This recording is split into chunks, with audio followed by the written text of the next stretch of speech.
Hitler has become a figure who is reviled and laughed at in equal parts, but it's easy to mock someone when they're dead. Here are 10 brave souls who stood up to a living, breathing Hitler at the height of his power. Number 10. The French cut the cables to the Eiffel Tower. The French stopped Hitler from climbing the Eiffel Tower by cutting the power. Although the Wehrmacht did manage to occupy France, the French never stopped trying to find ways to annoy Hitler. When the dictator visited France, the French resistance made life difficult for Hitler by cutting the Eiffel Tower's elevator cables. Faced with the task of climbing more than 1,500 stairs, and with the French hoping he'd slip and fall down more than 1,500 stairs, Hitler chose to stay put. Number 9. The dog that mocked the Nazis. A cute dog was trained to mockingly give the Nazi salute to Hitler. The Nazi salute is seen as a rude gesture, but it's one so simple even a dog could learn to do it. In fact, one did.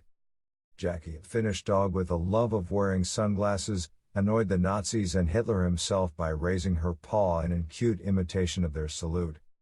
Though the act enraged high-ranking Nazis and led to the prosecution of Jackie's owner, Jackie herself got away clean.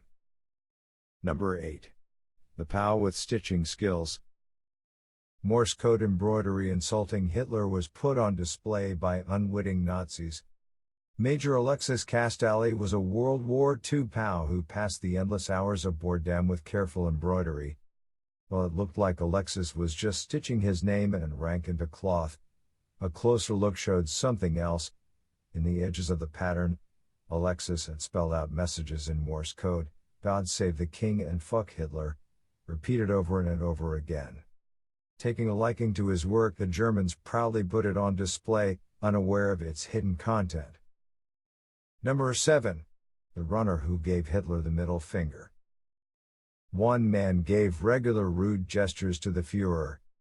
In the 1936 Berlin Olympics, Bob Young achieved more than most. He helped set a world record for the 2-mile relay and, while other Olympians were busy giving Hitler the Nazi salute, Bob was much happier saluting Hitler with his middle finger. At every chance he got. For the entire Olympic Games, if there were medals being given away for bravery that year, Bob would have gone home with the gold. Number 6. Propaganda works both ways. French propaganda mocked Hitler by showing him dancing. Propaganda is a powerful tool in war. It can be used to gently sway people's opinions. Or it can be used like in the picture above. Yes, that's a French pamphlet designed to mock Hitler's singing and dance moves, distributed throughout Europe. Well played, France. Number 5. Chaplin's greatest film. Chaplin made a film mocking Hitler. Charlie Chaplin, even though he looked a lot like Hitler, found himself on a Nazi death list. It's believed that once Chaplin got a copy of the list, instead of running for the hills, he stood his ground and made the Hitler parody film The Great Dictator, famously making fun of Hitler and everything he stood for. Number 4. The song Every Soldier Knew. A popular song declared that Hitler only had one testicle. When you're fighting a war against somebody, it helps to make fun of that person as much as possible.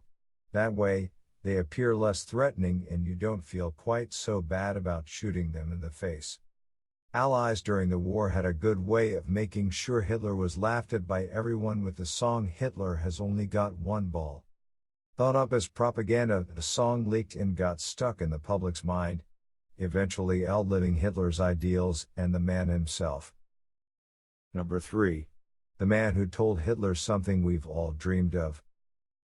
One courageous man told Hitler to go FK himself. Paul Emil von Lettow-Vorbeck was a legendary commander in the Imperial German Army and stood firm against Hitler's ideals. Never beaten in combat, his only loss on record is Germany's surrender during the First World War. When Hitler tried to give von Lettow-Vorbeck a political promotion, he simply told Hitler to go FK himself and, as a national war hero and treasure, he was one of the few who lived to tell the tale. Number 2. Shostakovich's Symphony No. 7. Shostakovich composed a great symphony that frightened Nazis with the Russian spirit. The siege of Leningrad hit the city hard. Hundreds of thousands died and food was so scarce that some people resorted to eating each other. Keen to make a stand against Hitler, Dmitri Shostakovich composed a piece to pull the city together and show the Germans her spirit. He put together a concert using every available man, playing the symphony with such raw emotion and power that, upon hearing it, one German soldier said, "We realized we were going to lose the war, because we felt your strength was capable of overcoming famine, fear and even death." Number 1. Groucho Marx danced on Hitler's grave. Groucho Marx danced on Hitler's grave. While visiting his hometown of Domum in 1958, Groucho Marx saw that the Nazis had been destroying Jewish headstones. After hearing this, Marx called for a car and calmly asked to be taken to the site of Hitler's grave. Upon arriving, Marx silently climbed 20 feet of rubble until he was on top of the shattered remains of Hitler's bunker, the place where Hitler's body supposedly lay. After a moment of quiet thought, Marx then launched himself into an unsmiling Charleston, his every movement an insult to the face of Hitler's ghost. Okay, so he didn't insult Hitler to his face, but reading that, you can sure as hell bet he would have given half a chance.